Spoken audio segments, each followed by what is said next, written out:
क्यों साहब, जब जुड़ गए तो क्या होगा? मोह ज्यादा हो जाएगा। उस मोह का कारण ये होगा कि ये हमें छोड़ के ना जाए। अच्छा, अब मुश्किल ये है कि वो तो हमें छोड़ के ना जाए, और उसका राग पता नहीं कहाँ कहाँ है। उसका राग से हमसे थोड़ा ही है। अगर वो हमसे हो तो हम क्यों छोड़ के जाएगा? तो फिर तो बैठे रहे। पर जिसका हमें जिससे राग है, उसका राग पता नहीं और किससे है, तो वो उधर खींचेगा और हम ही चाहेंगे उधर से कट जाए। मिसाल देता हूँ आपको, जिनकी दोस्ती होती है, जिनकी दोस्ती होती है। मिसाल देता हूँ कि माँ है, बच्चे से प्यार है, उसको अपने राग है। प्यार तो हम क्या कहें, प्यार शब्द तो बड़ा बदनाम हो गया है। वो राग जो उसका है, मुँह, वो ये चाहती है कि इसकी बहू आ जाए, ब्याह हो जाए इसका। अब वो जब बहू आ जाए तो बहू ये सोचती है कि मैं अपना घर बार सब कुछ छोड़ के आई, अब मेरा तो घर में सिवाय इस आदमी कोई है नहीं। अगर ये माँ के साथ जुड़ा रहा, बाप के साथ जुड़ा रहा, तो ये मेरा तो हो नहीं सकता। माँ ये कहती है कि अगर बहू ने इस पर पूरा कब्जा कर लिया तो मेरे हाथ से गया बेटा। दोनों को राग है ना, पत्नी को भी राग है और माँ को भी राग है। और उस पुत्र की दशा क्या हुई? वो अपनी तरफ खींच रही है, वो अपनी तरफ खींच रही है। शाम को अब वो जुड़ के कैसे रहे माँ से? माँ से वो बच्चा जब भी जुड़कर रह पाएगा जब वो ये सिद्ध कर सके कि ये पत्नी नालायक है, इससे मत बन जाना। तो शाम को आती शिकायत, और वो बहू सामने कुछ बोलती है चुप। उसने जो मौका देखा तो उसने फिर शाम को रात को मुंह चढ़ाए बैठी, क्या बात है कि आज माँ ने रोटी को भी नहीं पूछा, आज माँ ने ये किया, आज मैंने बर्तन भी मांजे। तो वो माँ की शिकायत लगा रही है। तो वो राग का नतीजा ये है कि ये सबसे कटके मेरे साथ जुड़ जाए। इसका मतलब ये है कि वो सबका वैरी बने, ये सब उसके वैरी बने। उसका अपना जीवन जो है उसका बैलेंस तो बिगाड़ देंगे ना। और अब उस बेचारे को, आदमी को ये पता नहीं है कि वो माँ की तरफदारी करे या बीवी की करे, उसके लिए दोनों प्रिय हैं। तो घर घर बार ये झगड़ा हो रहा है इस राग द्वेष का। कितनी माँ हैं जो ये कहते हैं अच्छा कोई बात नहीं, बीवी इसको ले जा सकती, ले जाए कहीं भी, ये बच्चा खुश रहे, मुझे इसके बच्चे की खुशी से मतलब है, मुझे इससे मतलब नहीं मेरे साथ रहे या ना रहे। बहुत कम है ऐसी माँ कितनी है, और ऐसी पत्नी कितनी है, ऐसी बहू कितनी आती है जो यूं कहती है कि अच्छा ये जो मेरा पति है ये इनका बेटा है, अपने माता पिता का, इन्होंने इसको 20 साल 15-20 साल पाल पोस के बड़ा किया है, और अगर ये आज इनका नहीं होगा तो कल को मेरा कैसे होगा? अगर आज इनसे ही बेवफाई कर जाएगा माँ बाप से तो ये मेरा कैसे बनेगा? मन तो एक ही है ना। जो बच्चा माँ बाप की बुराई करने के लिए तैयार होगा वो कल को पत्नी की भी करेगा, वो किसी की भी करेगा। तो प्रेम में तो समदर्शन है, माता पिता अपने स्थान पर है, पत्नी अपने स्थान पर है। वहां तो खींचतान नहीं है, प्रेम में तो विवेक है। मगर इस राग के अंदर विवेक नहीं है, इसके अंदर खींचतान है कि मेरे से जुड़ जाए। और मेरे से जुड़ने का क्या क्या तरीका है कि सबकी मैं इससे बुराई कर करके इसको कटवा दूं, उनसे, इनसे अलग करवा दूं सबसे।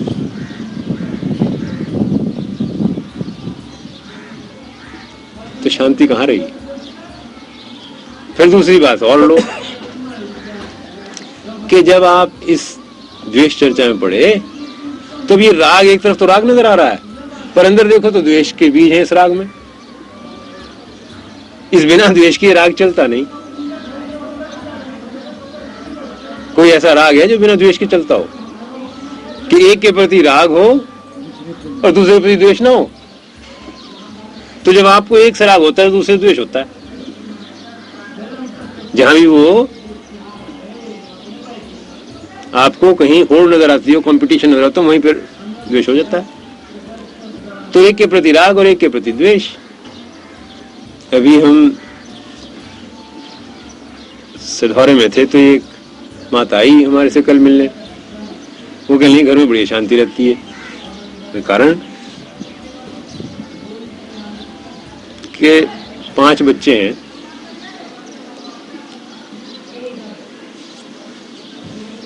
उनमें से 4 तो काम करते हैं और एक कुछ नहीं करता, और वो सारे यूं कहते हैं कि इसको निकालो जो काम नहीं करता।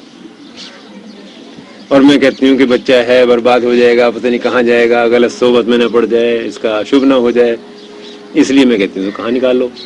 तो इस बात को लेकर घर में झगड़ा चल रहा है। तो देखने में तो वो माँ उस बच्चे से बड़ा प्यार कर रही है, मगर प्यार क्या कर रही है कि उसने 24 साल में उसको 5 बना दिया। बाप और बाकी चारों भाई तो ये कहते हैं कि काम करे, और नहीं करे तो निकल जाए। माँ कहती है कि ना। तो वो तरफदारी ले रही है उस खींचातानी में। उस लड़के को पता है कि मेरा एक हिमायती है इस घर में बैठा हुआ, उसका अगर एक भी हिमायती न हो, या तो वो काम करे अपना चले।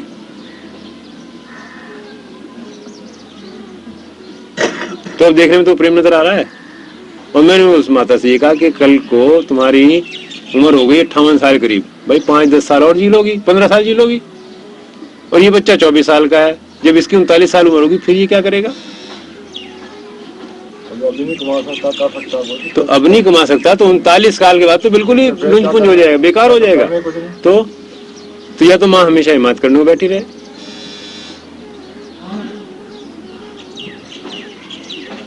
तो जहां कहीं वो राग हुआ उसमें द्वेष के बीज है, यानी उसके प्रति भी द्वेष है, उस संतान के प्रति। जिस बच्चे को वो प्रेम समझ रही, वो प्रेम नहीं, उसको तो पाज बनाया जा रहा है।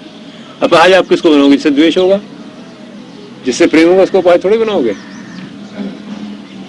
हाथ पैर डंडा मार के ना तोड़ा, मानसिक तरीके से उसके हाथ पैर लुंज पुंज कर दिए।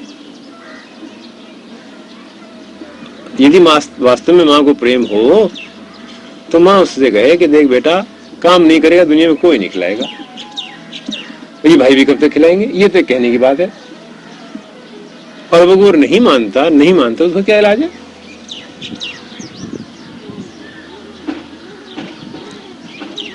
तो इसलिए आप गहराई में कहीं भी जाके देख लो, जहां जहां आपका राग है वहां द्वेष छुपा हुआ है।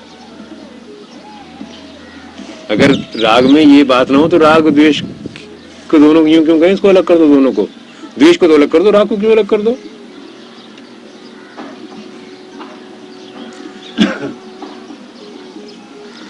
फिर सिर्फ दूसरे को अपाहिज नहीं बनाता, मनुष्य स्वयं भी अपाहिज बनता है। हमारे एक मित्र थे, बैंक के मैनेजर थे, कोई होंगे 55 साल करीब। तो जब कभी हमें मिला करते, कहते कि उनकी पत्नी इतनी अच्छी है कि उनको कभी आज तक घर में ना कोई झगड़ा हुआ, ना कोई परेशानी हुई, बड़ी सेवा भाव है उसमें। और उनको ये पता नहीं कि कौन सी चीज कहाँ रखी, सारी चीज उनको उपलब्ध हो जाती है, मिल जाती है, एक चीज की कोई परेशानी नहीं होती। तो रोज उसकी तारीफ करते।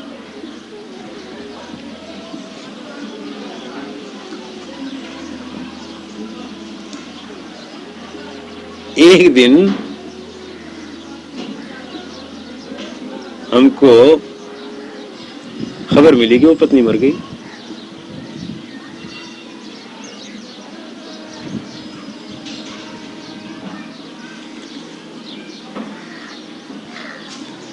हम जब गए उनके घर,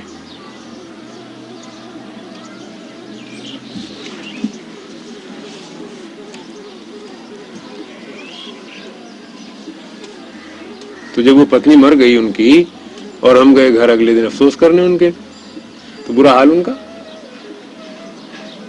इतना ज्ञान, इतना विवेक, सारी वो बात किया करते थे ज्ञान की और विवेक की। उस दिन उनका सारा ज्ञान विवेक सब नष्ट। और वो कहते हैं मेरा क्या होगा? वो तो गई। और मुझे तो ये पता नहीं कि जिंदगी में कोई भी काम कैसे किया जाता है, और इस उम्र में अब मेरा कैसे बुढ़ापा कटेगा और कैसे जिंदगी चलेगी। 30-40 साल की उम्र में ऐसी बात हो जाए तो आदमी दूसरी शादी करा ले, कोई साथ ढूंढ ले। अब उस 55-58 साल की उम्र में जो जवान बच्चे हो तो वैसे बात ना करेंगे, बूढ़ों से क्या बात करें? और कोई संग साथ नहीं, दूसरा ब्याह भी नहीं हो सकता। तो कह लेंगे जी कि आज तो मेरे जैसे अपने प्राण निकल गए, ये दशा हो गई है मेरी। तो वो राग कहाँ था? उसमें तो आदमी बिल्कुल लुंज पुंज हो गया, आश्रित हो गया हमेशा के लिए। सारा विवेक जाता रहा। तो राग में कहीं भी आप झांक कर देख लें कि वास्तव में नजर तो ऐसा आता है कि प्रेम है ये, गहराई में अगर आप जाके देखेंगे तो उसमें द्वेष छुपा हुआ है, और द्वेष तो द्वेष है ही। फिर ये भी आप देखोगे कि अक्सर आपको द्वेष उसी से होगा जिससे कभी राग रहा होगा। अगर कभी राग नहीं रहा तो शायद आपको द्वेष भी नहीं होगा उससे। दोस्त है आपका, बड़ा आपका उससे प्रेम है, जब बिगड़ेगी तो ऐसी बिगड़ेगी, फिर एक दूसरी शक्ल नहीं देखोगे। तो आप ये बताइए कि परिचय से बना क्या? क्यों शीतल भाई, ये बात समझ में आई नहीं आई? तो क्या बना उससे? है? नहीं, आप जीवन में और कहीं देख लो जाकर कि जहां वो परिचय हुआ वहां फिर वो भाई विराग उससे हुआ। अगर राग से द्वेष नहीं हुआ उस परिचय से तो विराग हुआ। आपने एक ये कुर्सी खरीद ली, जिस दिन नई नई कुर्सी खरीदने गए बड़ी सुंदर लगी थी आपको, खरीद लाए। 6 महीने जब रोज देखते देखते तो कहते हैं भाई ये तो बढ़िया कुर्सी होनी चाहिए। तृप्त वो तो खरीदने के बाद ही खत्म है उसमें से, वो तो आहिस्ता आहिस्ता भूख शुरू हो गई। जो पहले क्षण अच्छा लगा था वो तो रखने के पास अपने पास आते है, वो पुरानी जान पहचान जूं बढ़ी, वो बढ़ी। क्या वो नई चीज होनी चाहिए, तो पुरानी हो गई। कोई नए आदमी अगर आ जाए तो वो भी बड़ी सुंदर है, पर जो इसका मालिक है उसको 6 महीने बाद वो सुंदर नहीं नजर आ रही। मैं महाराज जी कर सकते हाँ, फरमाइए। ये जो कुछ आपने फरमाया जी, ये एक हद तक ठीक भी है और एक हद तक गलत है। अगर तो ये राग द्वेष एक्सट्रीम पर पहुंच जाए, जिसको कहते हैं too much familiarity breeds contempt, उस हद तक तो आप बिल्कुल सही। लेकिन अगर इस संसार के अंदर गवर्नमेंट ले लो, पब्लिक ले लो, बिजनेस तबका है, एम्प्लॉय, अगर उनको एक दूसरे के साथ परीक्षा है, ये डीसी है, ये गवर्नर है, ये वो है, ये वो है, अगर एक दूसरे की पदवी का परीक्षा उनकी इंट्रोडक्शन हो तो ये निजाम हस्ती धर्म बर्म हो जाए। नहीं, वो आपकी बात में, उसके लिए मैं आपको कहूंगा थोड़ा सा कि एक तो परिचय है सामाजिक स्तर पर या भौतिक स्तर पर। बुनियादी तो सामाजिक नहीं, वो जो भौतिक स्तर पर है ना, टेक्नोलॉजिकल लेवल पर, भौतिक स्तर पर तो परिचय की जरूरत है। हाँ, भौतिक स्तर पर ये कहा कि ठीक नहीं, मैं इसलिए बता रहा हूँ कि मैं जिस स्तर की बात कर रहा हूँ, जिस लेवल की बात कर रहा हूँ, किस लेवल पर जाकर ये राग द्वेष बनता है। डाखाने का आपको रास्ता पता है, डाखाने का आप रोज होते हैं, ना उससे राग है ना उससे द्वेष है। डाखाने से रेलवे स्टेशन है, आपको उसका रास्ता पता है, रेलवे स्टेशन में आप कहीं दो उतरे ना, उस रेलवे स्टेशन से आपको राग है ना उससे द्वेष है।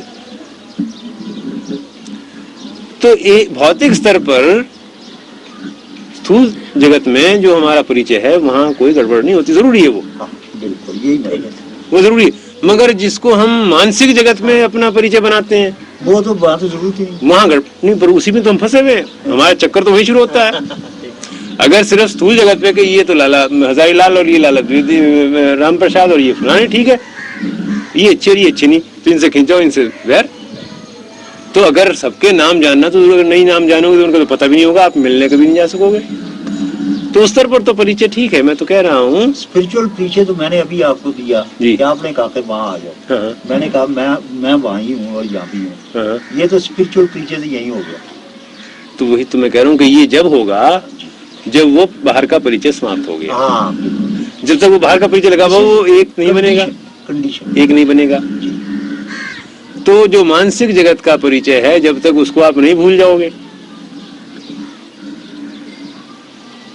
जो सूक्ष्म जगत का परिचय उसको आप नहीं भूलोगे, वो जो उसकी गहराई में कोई और परिचय है जिसे आप आत्म तत्व कहते हो, वो जागृत नहीं होता।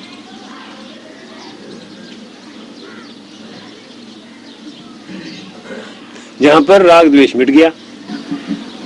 लेकिन बाद सूफी ये भी कहते हैं कि पहले मुजाज से सही इश्क पैदा होगा। ये अगर आप वाली चीज है, ये मुजाज ना आए थे हकीकत किस तरह है? नहीं, वो तो हेडमास्टर साहब मैं यूं कहूंगा जी कि ये कहने के लिए बात ठीक है कि शायद ऐसा होता है, जिन्होंने अनुभव किया। नहीं वो कहते मैं तो ठीक है, उन्होंने अनुभव किया, कह गए।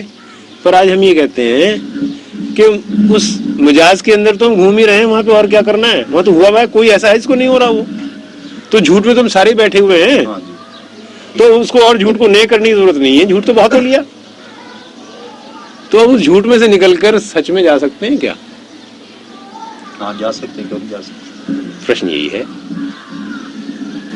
Provided we put in efforts and there is somebody to guide us, हम रहनुमाई कर रहे हैं, हमको निकल सकते हैं इससे, मुजाज से जाके हकीकत में जा सकते हैं। तो अब सवाल ये है, इतिहास पढ़ा है इस इन चीजों से कि मुजाज से निकल के हकीकत की तरफ चला। वो पढ़ा तो है मगर जीवन में नहीं उतर रहा। हाँ इस वक्त तो ये तो मुश्किल है कि आज के युग में उतर नहीं रहा। अगर वो उतरने लग जाए, इतिहास तो बहुत पढ़ा है, बहुत से लोगों ने किया है, हमारे जीवन में नहीं उतर रहा, इसलिए चक्कर है सारा। ये हमारे जीवन में क्यों नहीं उतरना? हाँ ये देखने की बात है, ये एक प्रश्न है कि सूफी भी कह गए। मैं कल भी डॉक्टर साहब से यही अर्ज कर रहा था जी। कि हमें ये लोग कहते हैं ये फलां वक्त में तना भगत हुआ, अजमल हुआ, सूरदास हुआ, ये ऐसा भगत है, उसको दर्शन हो, कोई इस युग में भी ऐसा है, हमें उसका पता दो ताकि हम भी उसके दर्शन करें, लाभ उठाएं। ये हम परसों डॉक्टर साहब से पूछ रहा था। तो अब ये अर्ज ये है कि आपने जैसे फरमाया है कि इस युग में ये प्रैक्टिकेबल नहीं है या कटता नहीं है, ये क्यों नहीं? हाँ ये यूं नहीं होता कि युग बदल गया, युग बदल गया, लेकिन युग के साथ नेचर तो नहीं बदल सकता। नहीं मैं बात जो कह रहा हूँ मैं आपसे वो जिक्र करूंगा कि जब युग बदल गया तो उस युग के साथ अगर वो चिंतन नहीं बदलेगा तो उस पुराने चिंतन से, पुराने शब्दों से आज के युग को समझना कठिन हो जाएगा। ठीक है, भाषा बदल गई ना, जो भाषा वेदों में रही वो उपनिषद में नहीं रही जी। जो उपनिषद में रही वो पुराणों में नहीं रही, और जो पुराणों की थी वो आज नहीं रही। तो अब अगर जो पुराणों की भाषा है वो आप आज इस्तेमाल करें, नहीं लोगों को समझ में आता कि एक शिव जी हैं, उनके ये है, एक त्रिशूल है, सांप गले में पड़े, उनके लिए ये कल्पना है, उनके लिए अर्थ था जिन्होंने वो कल्पना बनाई थी, उनके लिए वो भाषा थी। आज वो भाषा नहीं रही। आज भाषा क्या, आज जनता पार्टी है, कांग्रेस पार्टी है, आज ये झंडा है, तिरंगा है, दुरंगा है। भाई तिरंगा झंडा और दुरंगा झंडा ये भी तो मूर्ति पूजा है, बिल्कुल मूर्ति पूजा है। मगर वो आज का जो आदमी है वो उस मूर्ति के ऊपर जो शिव जी की या विष्णु की या गणेश की उसके ऊपर तो हंसता है कि देखो कितने मूर्ख थे लोग कि तस्वीरें बना रहे थे, ये असलियत ये थोड़ी हो सकती है। मगर झंडा भी तो एक उसी तरह का एक इमेज है, उसी तरह का एक चिन्ह है जो कि असलियत नहीं है, और उस झंडे के लिए लड़ मरता है, इष्ट बन गया है झगड़ा। वो झंडा वो वही स्थान ले लिया जो वहां पे किसी ने मूर्तियों ले रखा था। मगर आज का आदमी ये कहता है कि देखो वो जो हमारे बुजुर्ग थे वो कितने दकियानूसी थे और मूर्ति को पूजते थे। तो मेरा कहने का मतलब ये है कि हर युग को वो सत्य तो कभी नष्ट नहीं होता, मगर उसको खोजने के लिए भाषा और चिंतन को बदलना पड़ता है। अगर वो भाषा नहीं और चिंतन नहीं बदलेगा तो समझिए क्यों कि भाषा के अंदर क्या दोष है कि एक शब्द का एक अर्थ आपने ले लिया और वो दिमाग में बैठ गया, आप समझते हैं इस शब्द का अर्थ यही है। उदाहरण के तौर पर मैं आपको बताऊंगा कि एक शब्द है आत्मा। हमारी परंपरा में वो आत्मा शब्द इतना इस्तेमाल हुआ है, वो जीवात्मा के लिए अपने लिए भी हुआ है, वो परमात्मा के लिए भी हुआ है। और अब हम उस आत्मा से कहते हैं कि आत्मा कोई बहुत ऊपर की चीज है। हम कहते हैं भाई आत्मा और कुछ नहीं है, मन ही है और कुछ नहीं है। उनके जी कैसे हो सकता है? अब उस शब्द को लेकर बड़ी चर्चा चलती है कि अब एक गीता में जहां पे कहा है कृष्ण ने कि ये जो आत्मा है यही तेरा शत्रु है और यही तेरा मित्र है, तो वो आत्मा तो किसी का शत्रु या मित्र नहीं हो सकता, तो ये तो मित्र ही हो सकता है, शत्रु कैसे हो जाएगा?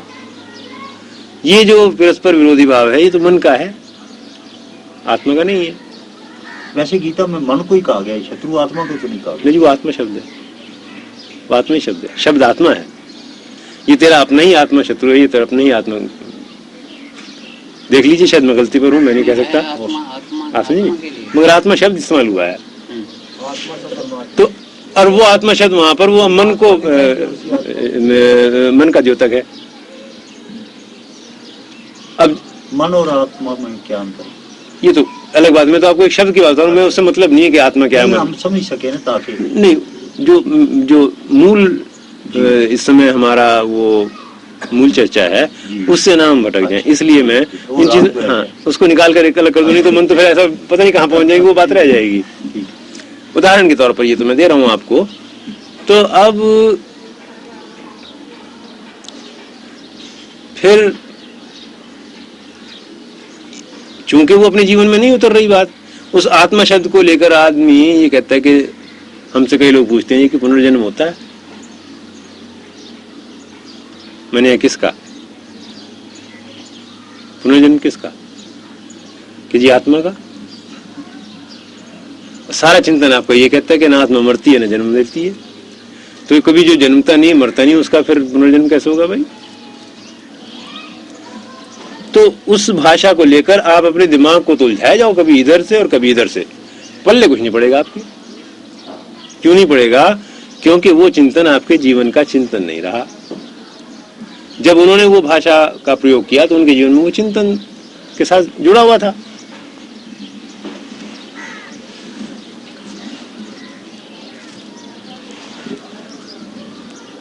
महाराज जी, भाषा तो बदल सकती है, चिंतन तो किसी युग में नहीं बदल सकता। नहीं, वो भाषा और चिंतन, भाषा तो बदलती रहती है, लेकिन चिंतन जो थॉट पावर है ना जी, इसकी बेसिक नेचर तो हर युग में सिमिलर ही रहती है।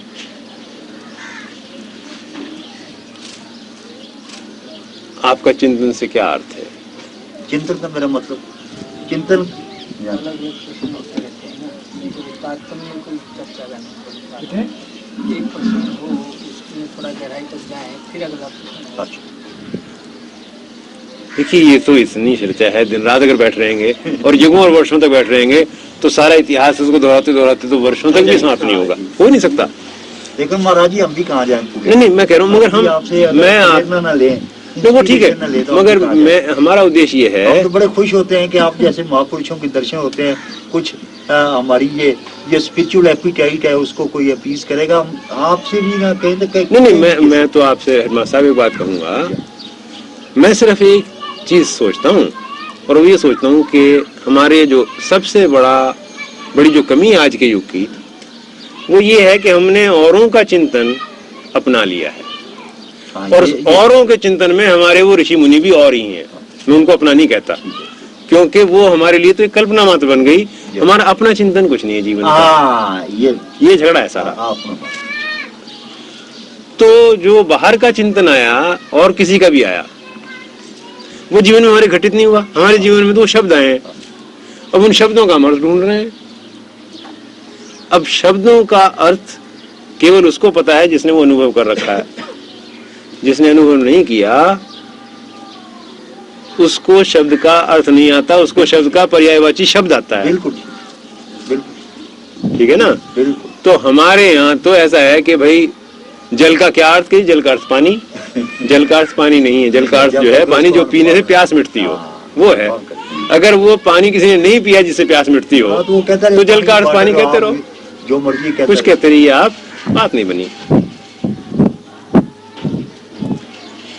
तो हमारी सबसे जो आज की बड़ी समस्या वो ये है कि हम बाहर की किताबें पढ़ते पढ़ते, शास्त्र पढ़ते पढ़ते, औरों की सुनते सुनते, शास्त्रों में यहाँ कमी नहीं इस देश में, कोई कमी।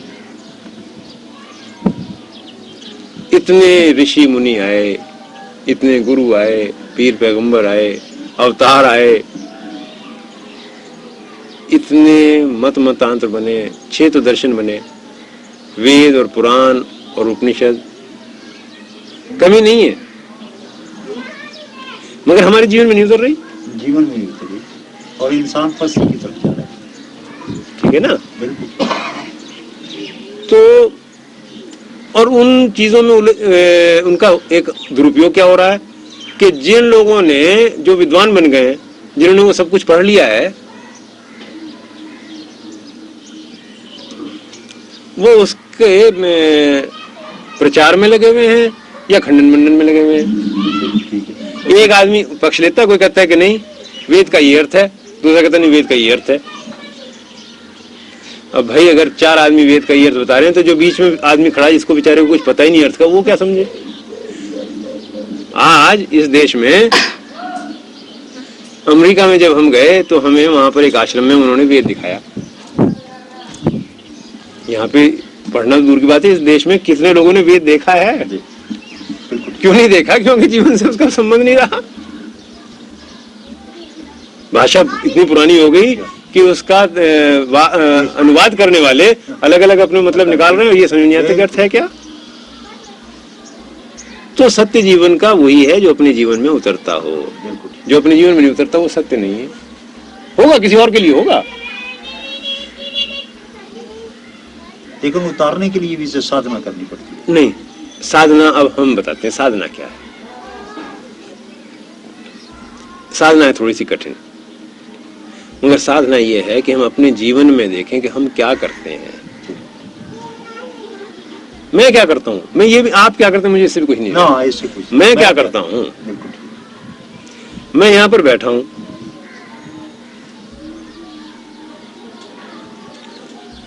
भगवत चर्चा हो रही है, ईश्वर प्रणिधान की बातें हो रही हैं, आत्मसमर्पण की बात हो रही है।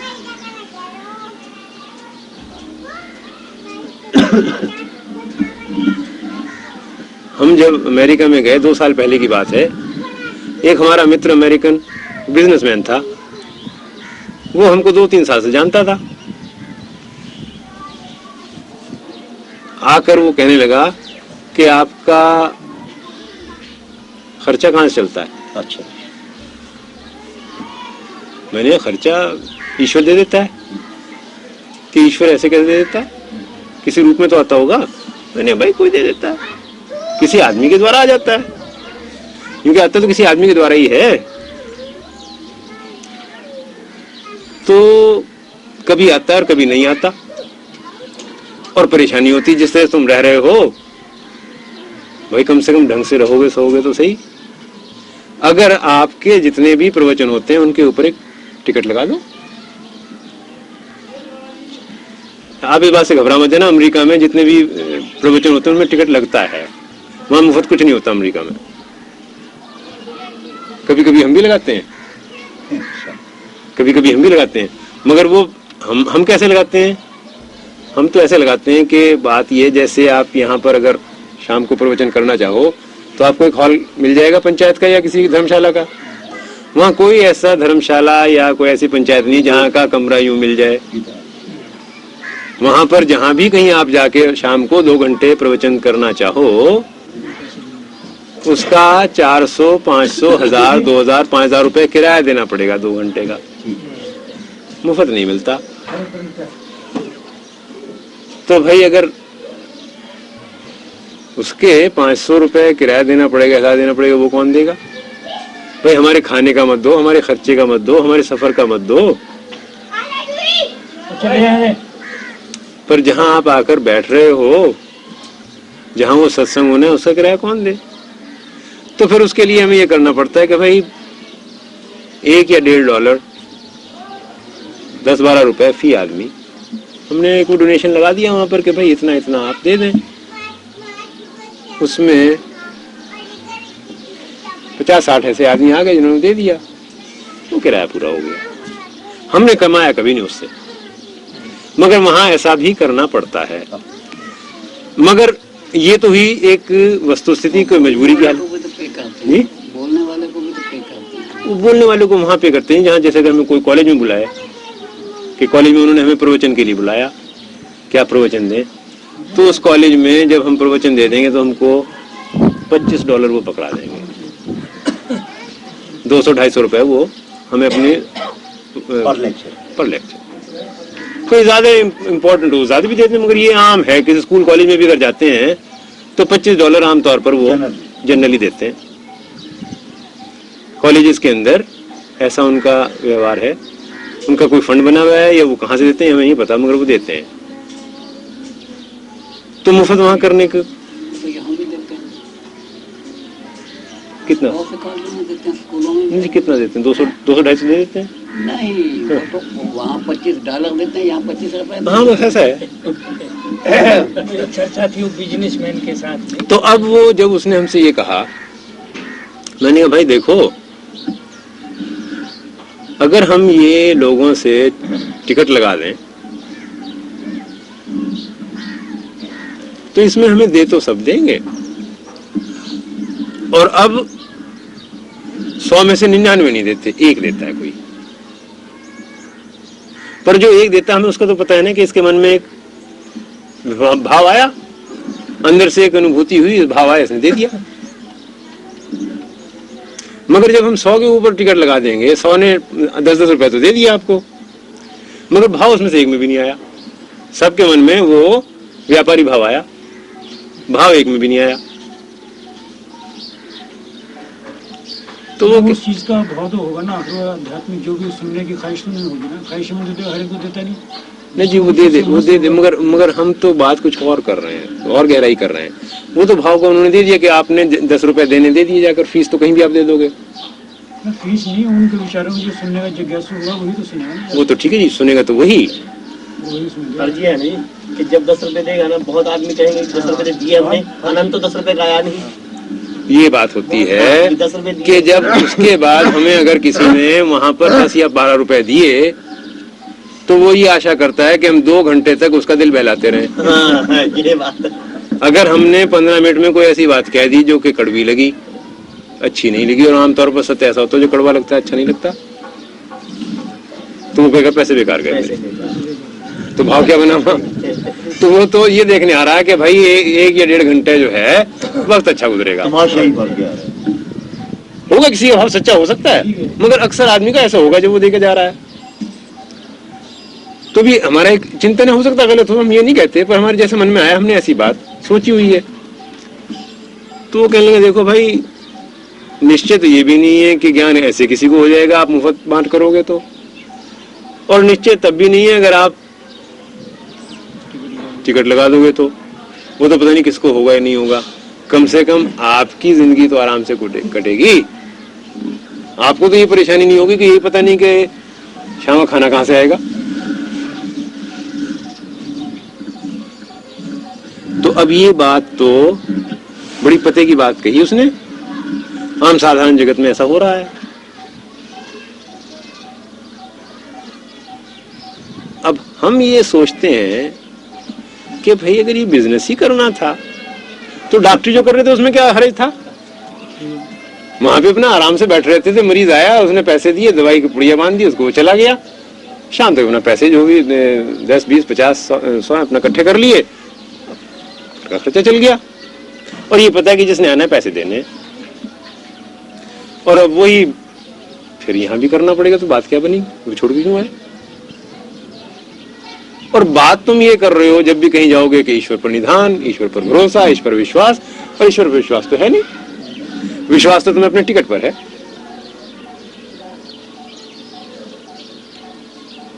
तो अब अंदर जब आप झांक के देखते हो, दोनों में से एक बात छोड़नी पड़ेगी आपको, या तो बिजनेस करो या धर्म चर्चा करो, दोनों को आप नहीं जोड़ सकते। हमने हमेशा उसको अब दोनों को जोड़ने की कोशिश की। मैंने आज से कोई 10 साल की बात है, ज्यादा हो गए, 10-12 साल हो गए, ऐसे ही एक योगी राज का हमने बड़ा चर्चा सुना कि बड़ा उन्होंने कोई नया तरीका खोज लिया है। हम भी उनकी बात सुनने चले गए। दिल्ली के अंदर किसी रिटायर्ड चीफ जस्टिस के सुप्रीम कोर्ट के यहाँ उनकी वो प्रवचन था, लोग पहुंचे। अब वो पहला तो तरीका ये कि वो आधा घंटा तो देर से आए, जो उनका टाइम बताया था कि 5 बजे होगा, तो 5:30 बजे तक उनका कहीं नाम नहीं। और फिर जब वो आए तो शिष्य खड़े में बाहर मालाएं लिए हुए, हार लिए हुए, हारों से लाद दिया, फूलों से लाद दिया। वो हुआ, आके वो बैठ गए। अब उन्होंने अपना प्रवचन शुरू किया। प्रवचन शुरू करते वो कहने लगे, जो बात कह रहे थे वो तो कहते, मैं आपको जो मतलब किया वो बताता हूँ। उसमें उन्होंने एक जगह ये कहा कि जो मेरी ये ध्यान प्रणाली है, इसके लिए मैं केंद्र बनाना चाहता हूं, इससे लोगों को लाभ बहुत हो रहा है, मगर इस केंद्र को एक सेंटर को बनाने के लिए हमें कम से कम 84 सदस्य चाहिए। 84 सदस्य हो तो हम एक सेंटर खोल सकते हैं।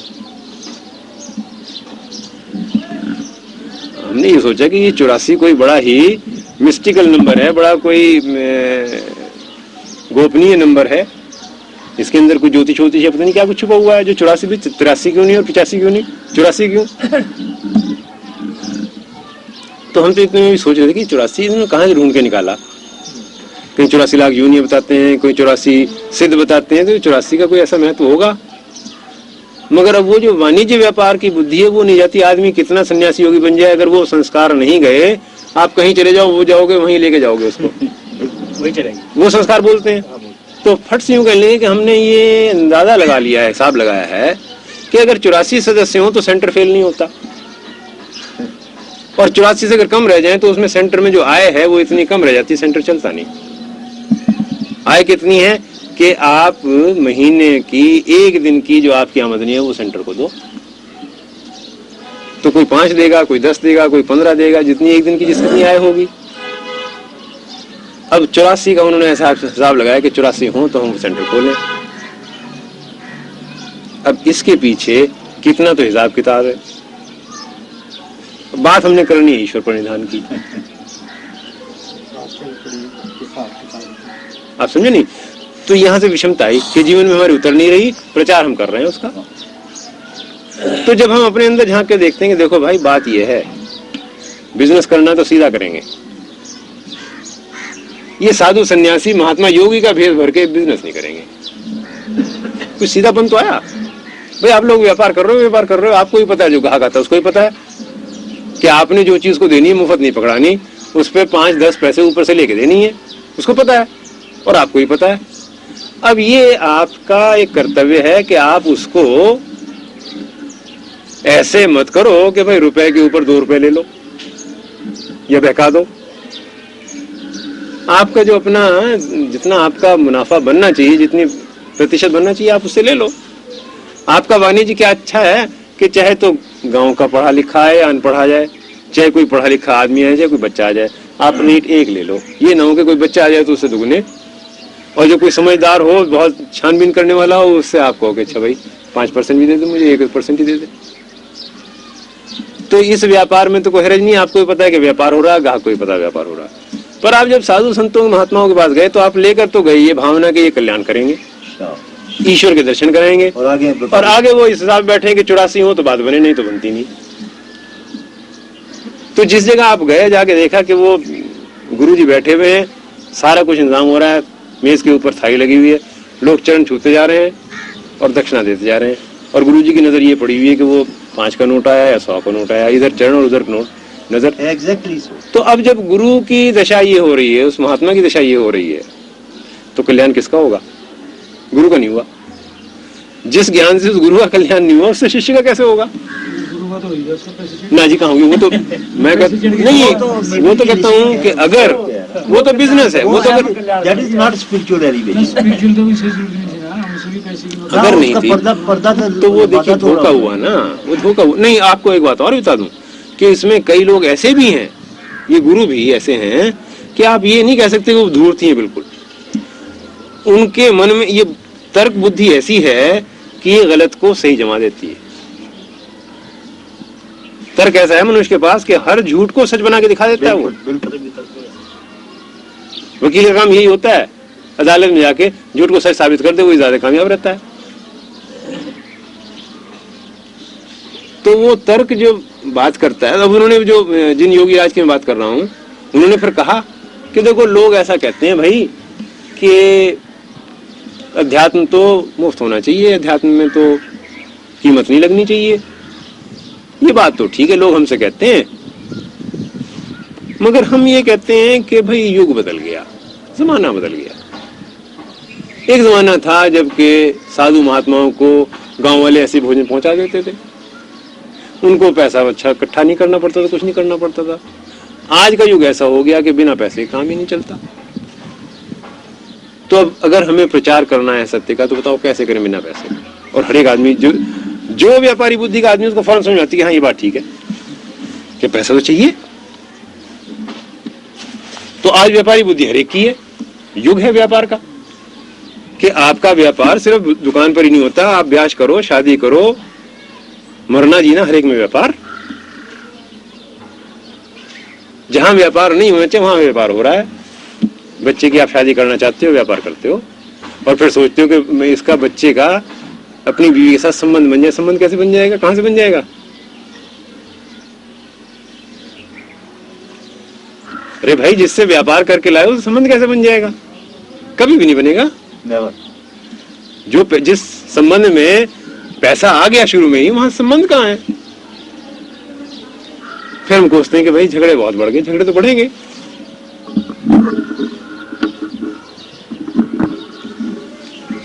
तो इसलिए जब उन्होंने ये तर्क दिया कि अब तो युग बदल गया और बिना पैसे काम नहीं चलता, सबने कहा जी ठीक बात है। तो जचाना तो बड़ा आसान है, हर एक को कभी जचा दो।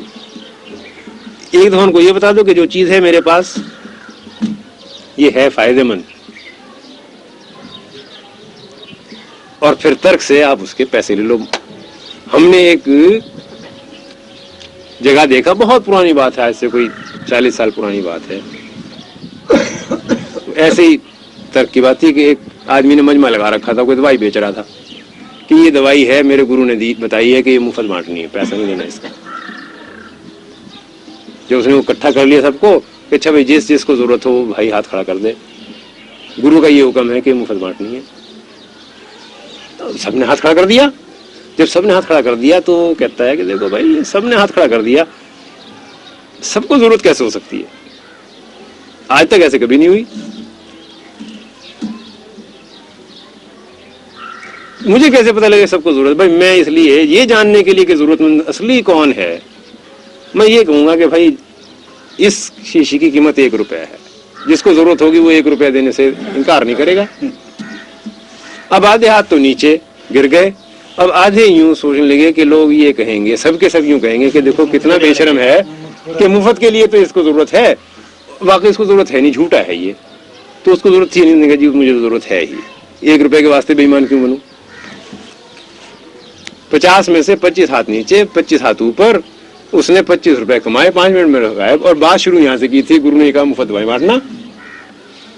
तो ये तर्क ऐसा है कि आपको थोड़ी दूर में जाकर जो मदारी की तरह से हाथ की सफाई ऐसे करे, यही पता ही नहीं कि बात पहले कही क्या थी, वो भूल जाएंगे आप, और उसमें दूसरी जगह आपको बहका देगा। तो आज बुद्धि इतनी चतुर हो गई है मनुष्य की कि वो सरल भाव नहीं रहा जो आज से 500 साल पहले या 1000 साल पहले था, जो भक्ति युग में था। कि एक युग था भक्ति का यहाँ पर के मीरा और दादू और कबीर और नानक, पलटू, गरीब, अब कितने बस भक्ति काल था, एक लहर थी कि भक्त और भक्त संत ही संत पैदा हो रहे थे। 14वीं सदी में भक्ति तो और उसका भी मन बदल गया। क्यों मन बदल गया?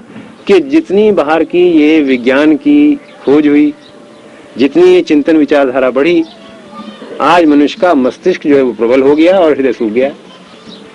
बुद्धि तो बहुत तेज हो गई है, हृदय में भाव नहीं रहा। बहुत अच्छा भाई। अब वो भाव की जब बात करो, भक्ति बात करो, भक्ति वाली चीज तो यहाँ है ही नहीं, संस्कार पड़ गए ये, और आप घंटी और माला लेके करना चाहो, होता कुछ नहीं उससे। तो अब दिल तो ऐसा नमाशना, तुझे क्या मिलेगा नमाज में, बुद्धा में पूरी है, दिल में मिलना क्या है। तो अब वो युग बदला। तो आज देखना ये है कि मैं जो अपना ये व्यापार बुद्धि सब जगह लिए बैठा हूं, इससे हो क्या रहा है? सीधा है, व्यापार करो। अगर आप ये जानकर करोगे कि मैं व्यापार कर रहा हूं, समाज सेवा नहीं कर रहा, परमार्थ धर्मार्थ नहीं कर रहा, अरे भाई सच्चे व्यापारी तो बन जाओगे। तो सच्चे व्यापारी बन जाओ, मगर व्यापारी होते हुए और आप धर्म का ठेका ले लेते हो, व्यापारी होते हुए आप राजनीतिक और देश सेवा का ठेका ले लेते हो।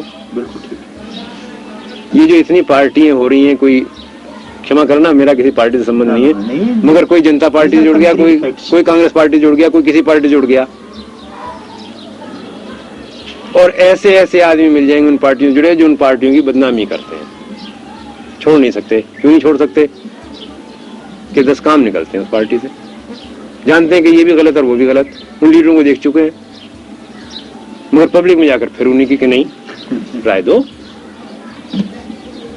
और वहां पर आप ऊपर से लेकर नीचे तक देख लो कि इस राजनीति में हो क्या रहा है कि झूठ के ऊपर सारा आपने आधार बना दिया। इलेक्शन के अंदर 10,000 या 15,000 की जो लिमिट है, मुझे पता नहीं आजकल क्या है, इससे ज्यादा खर्च नहीं कर सकते। 2-2, 3-3, 4-4 लाख खर्च हो रहे हैं और हर एक कर रहे हैं, जो मिनिस्टर बनेंगे वो कर रहे हैं। उनको पता है कि झूठे उन्हें रिटर्न भेजने हैं, लिखना है कि मैंने 10,000 से ज्यादा खर्च नहीं किया, उसको पता है कि 3 लाख खर्च हुआ है। तो जब इस तरह का आधार चलेगा, समाज सेवा कहाँ होगी, देश सेवा कहाँ होगी?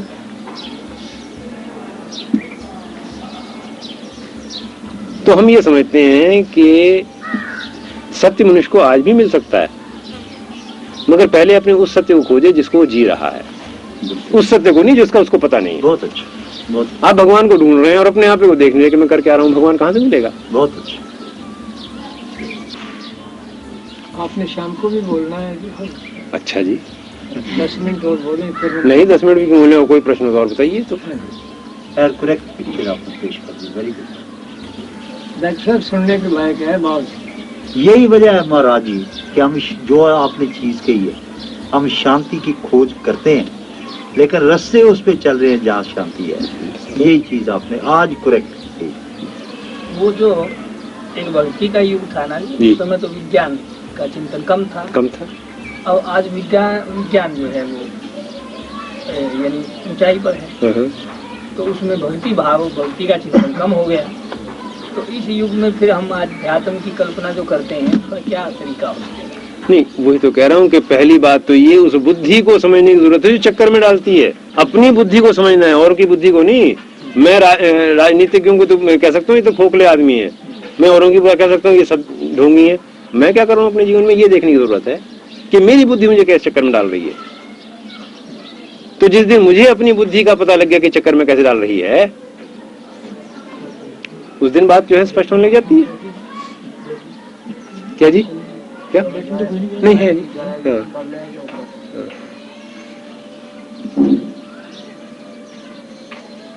तो इसी का नाम आत्मज्ञान है कि अपने मन की गति को समझना, ये चलता कैसे, जाता कहां से, धोखा कैसे होता है। वो धोखा क्यों होता है? क्योंकि हम रह रहे हैं शब्द के जगत में। हाँ जी, और शब्द के जगत में 2 जमा 2 4 करके हम दिखा देते हैं, बुद्धि समझा देती है, जचा देती है।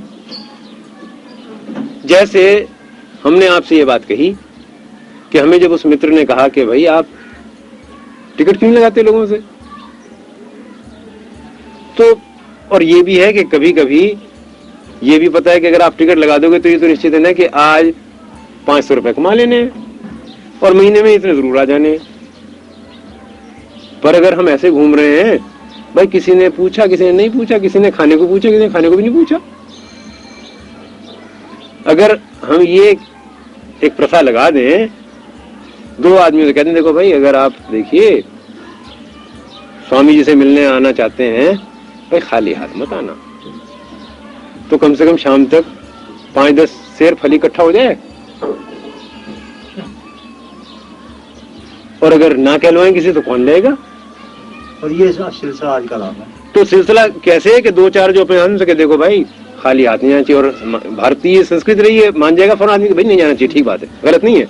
मगर अरे भाई ठीक है नहीं तो वो देखें जो ला रहे हैं नहीं ला रहे। तुम्हें महात्मा जी, तुम्हें क्यों चिंता हो रहा है, तुम्हें क्या परेशानी हो रही, नहीं आ रहे नहीं लाए।